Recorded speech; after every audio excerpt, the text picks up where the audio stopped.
Well, hello everyone, and welcome to another episode of Harebrained Games. Today we're going to take a look at PAX Renaissance. This is a game where you will finance kings or republics, sponsor voyages, join cabals, unleash jihads and inquisitions, and determine if Europe is elevated into the bright modern era or remains feudal to even try.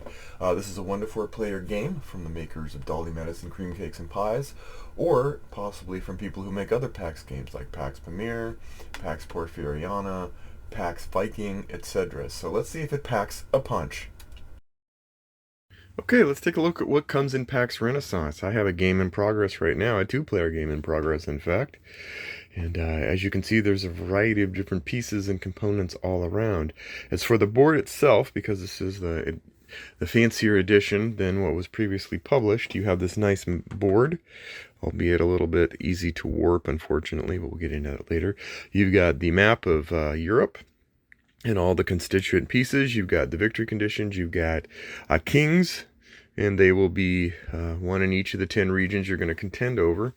Each one can be procured and utilized or flipped, or so many things going on. The big thing is this deck of cards. There's a huge stack of cards for Western and Eastern empires. These cards are configured, a subset of cards is configured, and then you splay them to the left, and then face down ones here, which we'll get to shortly, that give you the options that you're going to have when you play the game. This is really sort of the heart of the engine of PAX Renaissance. Each player is going to get their own banker here and their own set of tokens for concessions and money. Money is apparently butterscotch in the olden days, and then the cards will splay out accordingly. So, also there's a variety of different units. These are not owned by any particular individual, but they do ally with 3 different ideologies. You've got your Catholic pieces, you've got your Islamic pieces, and you've got your Reformation pieces. And there's castles, knights, bishops, and pirate ships. Ahoy, matey. Captain Jack is back. As well, indeed, you have a rule manual, which goes over a lot of the rules in very explicit detail with a lot of nice footnotes. You've got a play guide that acts not only to give you a playthrough, but also some strategy notes and a way to play a bot or a 1-player game, 1-player ability. And there you go. I also printed out some cheat sheets that are actually pretty valuable to me as you go over all the options. And that's what comes in PAX Renaissance. Now let's talk about how it plays. So the object in PAX Renaissance is to win. You win by, first of all, activating and then completing one of these objectives or using an action to basically claim victory over these objectives. And there are 4 different types. You can have, you can deal with sort of a religious victory, think civilization. You can deal with imperial victories where you have kings. That's kind of one of the easier ones. You've got globalization, where you're dealing with kind of spreading out in a trade environment. And you have Renaissance, where you have more republics, which are basically when you take your king, flip him over to the other side through a variety of actions, and then you have republics owned by the people in that regard. So there is so much going on here. There's no way to explain this game. I'm not even going to try. I definitely recommend the 5 different playthrough videos that I watched as I started embarking on this.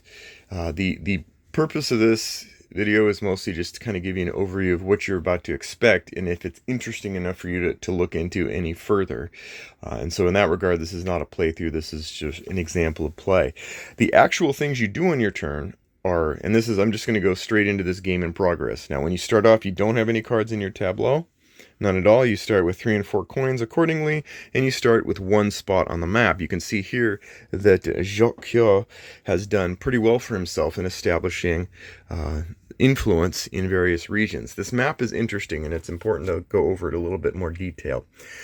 Because you have all of these units in play, again, none of these are owned by any particular faction. You or any other banker own them. They are, however, interesting in that they will feed into certain actions or reactions, or called one-shots usually, that occur when you buy and play a card that you buy. You notice these 5 regions: England, France, Holy Roman Empire, Hungary, Byzantium, Mamluk, Ottoman, Papal States, Aragon, and Portugal. All of them have kings, and they start off in play with their kings active on their throne. This is the throne area. You can remove those and turn and make them part of your own tableau with several different ways. The most common of which is, well, getting married. So you've got the marriage cards, which you'll buy, and then you'll play there. Notice these lines here, these trade lines. These trade lines are important because they start off blocked off in all but one direction. So at any given time, there's only one actual route. In this case, for example, the trade route here will start, it will go meander its way out and end at Mamluk, or in the Mamluk region. Same thing for the western side, the western trade fairs, and they start wherever they're not blocked, and they go all the way till the end. Over the course of time, you're going to have one-shots that are going to change that, and why that matters is because whereas you sometimes set yourself up, you're going to get coinage for everywhere you've got influence along that trail in between these regions. However, if you reford the stream, if you redirect the stream, then you may find yourself cut off from the ability to gain lucrative cash from those trade routes. The trade routes also tend to beef up the region as far as defenses go too, so something to keep in mind. That's all going on there. That's one element of play going on, this sort of lattice work of different things going on. Again, you got your victory conditions you're aiming for at a high level. You can't even get to those until you get a comet or two in the deck, and those only come up at the end. And you'll see these comets, like a regimental comet of 1472. You have to buy those to flip those to make them active to actually buy them. So you can't just like blitzkrieg your way to victory on these things. Let's go with that. Let's go into the next thing then, which is this. This is, again, the engine of which you play. You, on your turn, can do not that much. You can only do 5 things, and to be honest, most of those are very contextual. The key to this game is picking the right card and playing the right card. Why does it matter? Because a lot of the actions you're going to do, it's all about the cards. It's all about what you do when you play them, and then it's all about the do when you make a tableau op action. So again, and it shows here, you can purchase a card, you can play with that card, you can sell a card for 2 florins if you're low on cash, you can do either an east run of all your card special abilities or a west run, not one or the other, once per turn. And then you can do a trade fair or call victory. So 6 things you can do, but for the most part, your core engine is going to be buying a card. Now, why would you buy a card? Well, at the start, I'm just going to put this back to show you. At the start, you shuffle off the cards that are going to be used, and you flip 5 of them. You lay out 6 of them. These last ones here are face down because these are going to act as the trade fairs. You're going to accumulate florins here, and whenever you trigger a trade fair, where when the ships are going to meander their way down one of these paths, you're going to get coinage based on how much has accumulated here. So this is a direct relationship to the trade routes. But let's start off with going why you would pick a card. All these cards have a lot going on, and we're just going to break them down. This is flavor text, highly cool flavor text that kind of gives you a bit about what this particular card is meant to represent. And there are a lot of cards. There are hundreds of cards, and so no 2 games of this are really going to play out to alike, in my opinion. At least I haven't found that to be true. This actually relates to the Holy Roman Empire. Most cards will relate to some area, and that means anything that happens from this card usually is directly towards that particular area. Now, there are exceptions. There's also cards that are west or east, and those can be anywhere in the west or anywhere in the east. They're usually pretty powerful, although they're also very susceptible to being assassinated too. Lots of card play here. This one has a special in that you play it. It has this icon, which is going to help you in later times in matching up the other card play and victory conditions. And then this has a special ability, which means these count as that for Rennaisance victory. So is this an interesting card right now? No, we're just starting the game out. I'm only about 3 turns into this game. This doesn't matter because your focus should be on, well, getting money to buy cards, to build a powerful tableau, to be able to activate that tableau, kind of an engine kind of thing. And to do that, and so that you can drive yourself to one of the victory conditions. Maybe you want to focus on the religious aspects, and so you want to have more crusades or jihads or reformations going on, but there are rules to everything, and that's the thing. There are, even though it's really simple at its heart, like I buy a card, I play a card, I use a card. That's really the essence of what goes on. But so many things happen in that playing of that card, both the first time and the subsequent activating of that card, that it basically explodes like a Vital Lacerda game, where you have a couple basic actions, but then they just explode into this gear and pulley system of anything else that can come on. All of these cards do different things. This one, for example, when I grab this one, well, I can repress units. I can repress my camera's blurriness. European Union, well, we've heard that before. And this lets you shift where the trade route goes. Well, that's pretty cool. That'd be advantageous if you happen to have nice influence tokens that you place through a variety of actions, pawn placement. This one also lets you place a rook, for defenses in a given region, in this case, the Holy Roman Empire. Is that interesting? Kind of.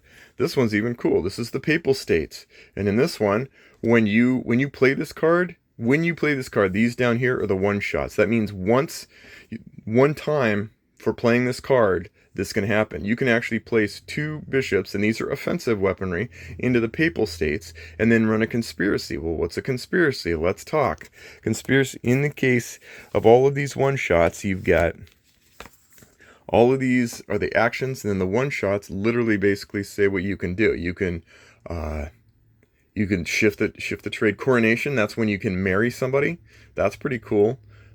Conspiracy, that's when and all of these have a little bit of a different variety. So you're basically taking anything that's been repressed, certain groups of the units out there.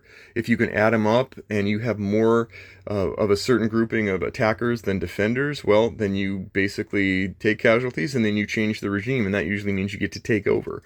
Same thing in Peasant Revolt, Crusades, Apostasy. Apostasy is that's one you want to play later on. That one's basically, if you find any tableaus that have the same 2 religions that are listed here, they lose all their cards, which is nasty if you can pull it off, but very contextual. But all of these things, the conspiracy, the Peasant Revolt, the Crusades, all of them do effectively the same thing, and that you're trying to change the regime, but they all work under different premises. For example, for the Crusades, you care about the color of things around you. You're worried about, like, this is where all of Islam forces versus all of the Catholic forces. That works great for that. However, if you're going to do a different kind of thing, like a conspiracy, well, you're more worried about who's repressed. Certain units can be repressed, placed on their card, they're out of play, and they're frustrated and angry. And then you can go, well, then if I have enough of those and enough influence around me, well, I can pull that off. So instead of colors, which don't matter, instead you're working about the type of unit. Peasant revolts, those get interesting because you have these act both for influence and peasants. And so when you want a peasant revolt, you're looking for areas of the game where you have peasants around in greater number than the defending forces. And so you're strategizing which of any of these you could pull off in the given region for the given amount of units or the unit types or whatever. And so all of these actions, and again, this is a very high level view of what is a pretty sophisticated and nuanced system, layered system, a stack. It's really a game stack of options that play out that makes it, well, I'm getting into my review, but pretty wonderful. And so these one-shots all go into play, and there's so many rules about it. Like, if a queen marries a king, they go here. If you can subjugate kings and then have them be under other kings, where one is a suzerain, these are vassals. And so you can take those over. And one of the victory conditions, of course, is being able to have 2 more kings than anyone else.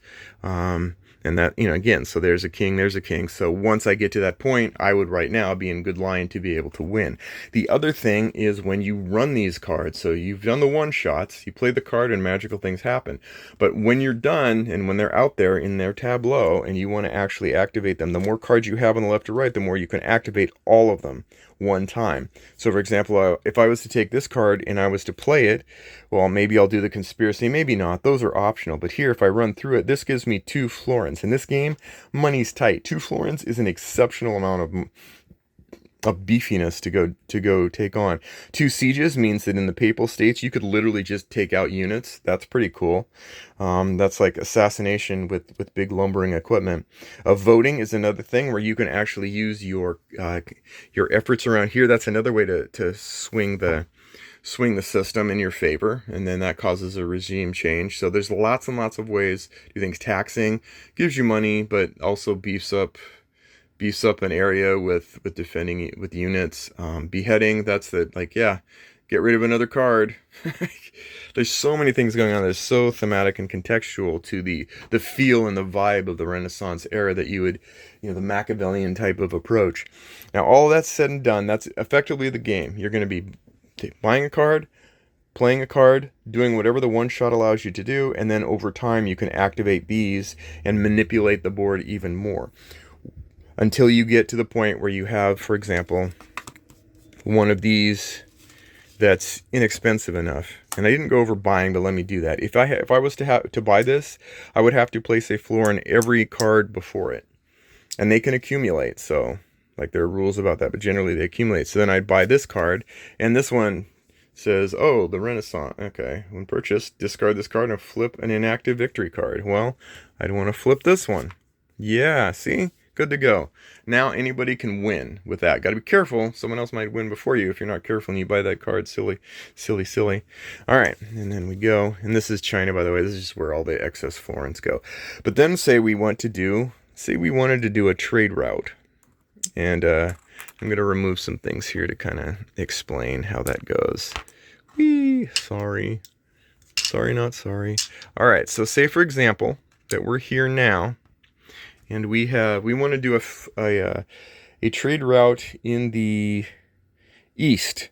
All right. So to do a trade route or to do a trade fair in the east, you take all of these here. You're going to discard that. Take all of this coinage, and you're going to place it here. I like to place it here. You add one, and that one always goes to the person doing it. You're always going to get at least one florin out of this, so that makes it at least palatable, even if you're not going to get much else. And then you go down the trade route. Now we chose the trade route for the east, so that's the black line. It starts here, and we go, okay, we pass this region. Oh, look, there's somebody with influence. They're going to get a coin. Pass this region, oh, they're going to get a coin, and then the excess just goes back for next time. So now, purple made off like a bandit. Not only did it start it, it managed to get points. Plus, every region you pass through, you're going to beef up somewhere. You're going to place some unit there to help stock it up. So in other words, try and make it safer. So then we go here and like, oh, let's put this purple one here. And then it goes to here. This is all saturated, so we can't feel anything. And then it goes to an end. Well, that's great. Look, I just beefed up and got myself a lot of florins. All right. And that's how you do a trade route. And that's it. That's really all the things going on in the game. There's not much beyond that. Again, the cards are so varied and so potent with so many different things going on. For example, Barbossa. Who wasn't like Barbossa? You can put down pirate ships and then move them around and take out other pawns in the middle of play. Apostasy, placing units, all of this just goes on and on. And like, for example, here's the queen.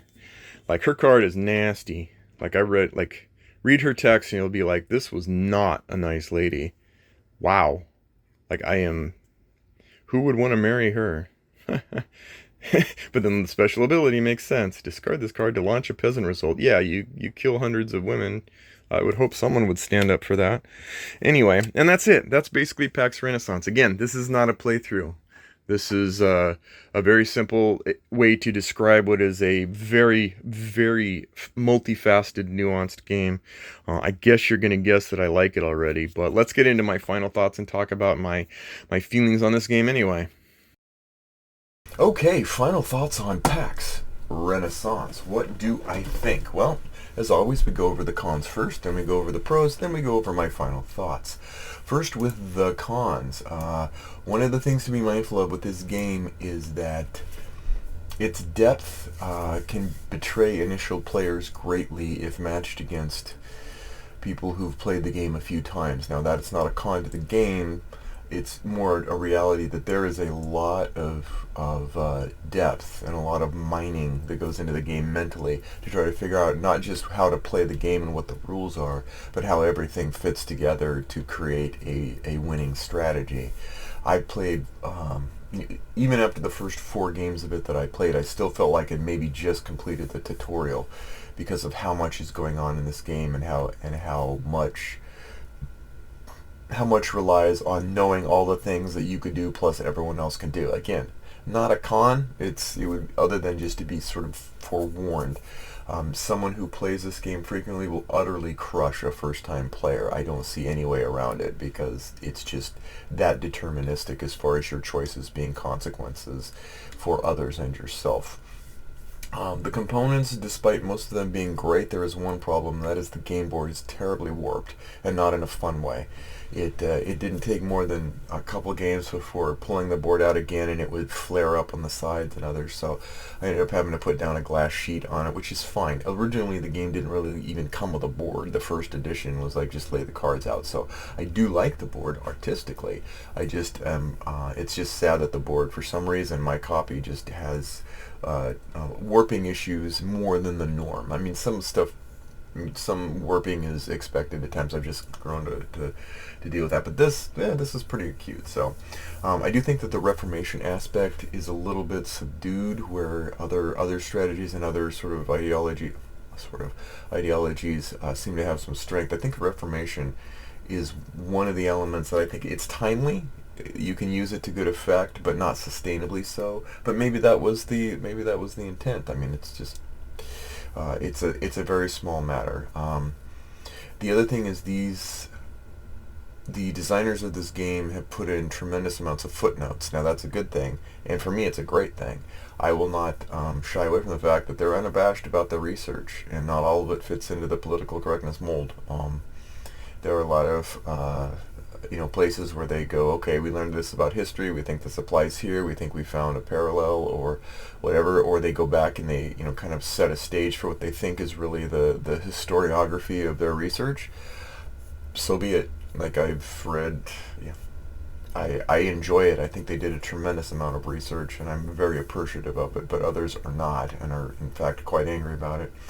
Analysis paralysis can be mighty in this game. There is a lot to consider in what is on the surface the feel of a simple choice of even playing a card, but the rippling, the things that can happen, the way that it shapeshifts the board at times, very mighty. So you're going to be spending a lot of time looking at the cards, really deeply thinking about what the ramifications are if you get them, if your opponent gets them instead of you, etc. So and some of the concepts, they take a lot of deep think for me to think of. Like, I understand. I know what levy is. Levy and campaign system, G&T, whatever. Here, the term was used in ways that I was not familiar with, and it took a while for me to kind of get my head around those.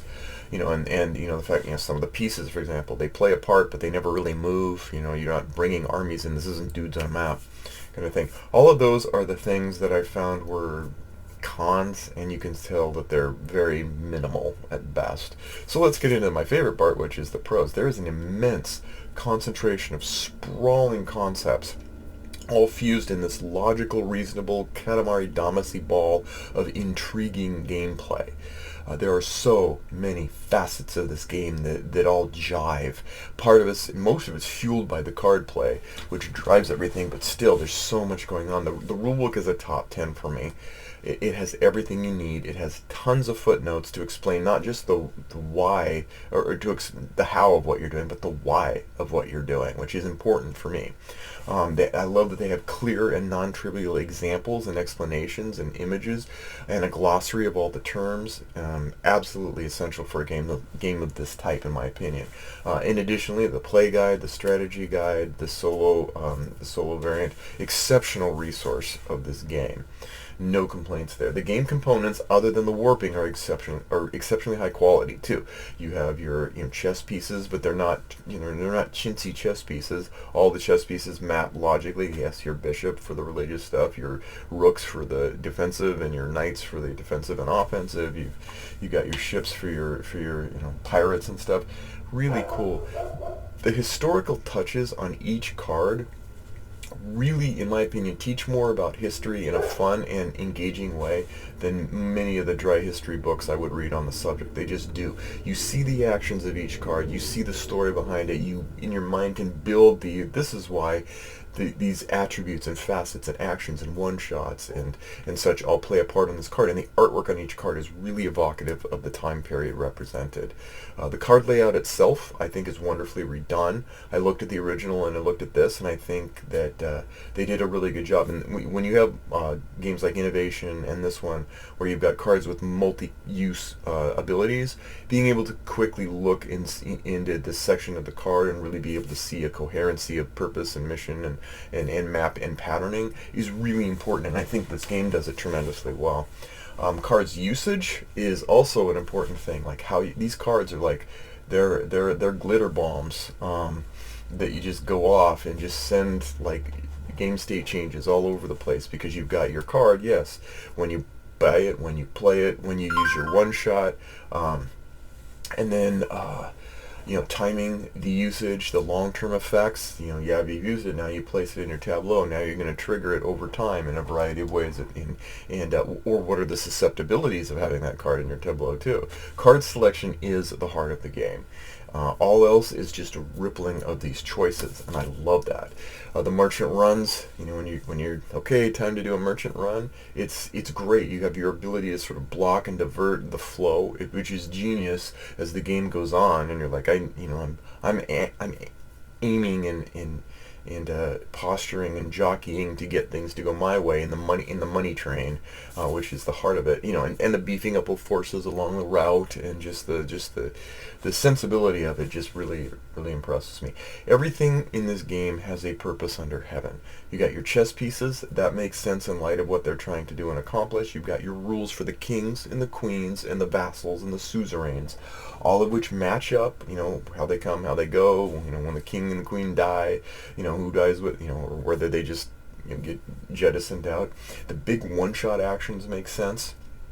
These I play this card, and this one time this big thing's going to happen, let alone the ambient and more subtle effects of this card going on.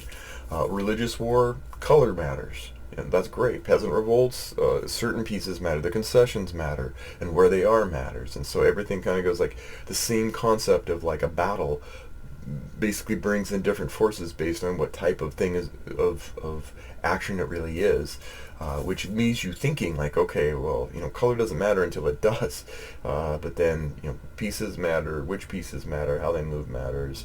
What do you do? Everything. You feel like a tower defense game where you've got to watch 6 different sides of you to make sure that you're doing something, you're accounting for everything, and while watching your opponents to see if they're going to mess up. So again, the attack defense pieces, the concessions tokens, the government types, the victory conditions, the 4 different kinds. If even one of those victory conditions is tricking up, and then you're looking and seeing, okay, it's not just we're all looking for the same goal, and I'm kind of got to gauge of how you're doing. You're like, I've got 4 very different victory conditions, sort of like a coin game. What's going on? How do I make sure that I'm not going to lose because someone beat me to the chase on something I wasn't even interested in? So, and the card play itself it's the right kind of conveyor belt. I don't really typically like conveyor belt games where you've got these cards and over time they shift. I don't like those for some reason, but this game, it does it well. It does it right, because the card play is such an essential part, and because what you grab and don't grab matters so much. Each card is this blossoming flower possibility for you or your opponent, and you got to think that through, and how they go in, and like cost versus is it time to grab it, and whatever. Like it does it really well. Building,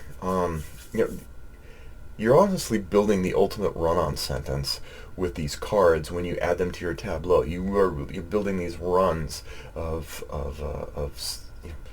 different actions and abilities, and the ability to be able to change and decide how they trigger, in what order they trigger, is huge. It's not like you're stuck with like, okay, I got to do this and that, but that's not going to work unless I do this first. No, you rearrange and do whatever. You can build these great situational timing-based plans more greatly, and I mean, this is something where the ultimate strategists are going to seize the moments in this game. Things could look dire, but then a perfectly executed plan could literally change the tide in a single turn without it feeling gamey and overpowered. So that's great. So, in conclusion, PAX Renaissance is an immense concentrated dose of the vast and sprawling saga of the time period it represents. It's a, with a relatively small set of components, it goes toe to toe with the Crusader Kings style of play without the encumbrance of a 1,000-strong army of components, chits, tokens, and the like. Now, I love big games like Crusader Kings, Europa Universalis, etc., but this game takes all of that and it sharply draws the camera into the focus of a small set of choices that then explode into being, altering the game state in this feasible but impacting way. And that's a really tight rope to walk, and I think it does it well. This is not like Ancient Civilizations of the Inner Sea, another game I love, or Risk of Godstorm, where you play a game and boom, random cosmic events will just seismically shift things and you had no control over it. Sometimes that's fun. Again, I enjoy Ancient Civilizations, less so Risk of Godstorm. But this one, you'll know. There's a trail left to go, yep, that's what happened. It's a woven lattice of 10 plus systems all going on, leaving you to deduce where best to touch the water with your fingers and let the ripples take effect. PAX Renaissance is paralyzingly good. And that's it for today. We'll see you next time on Harebrained Games.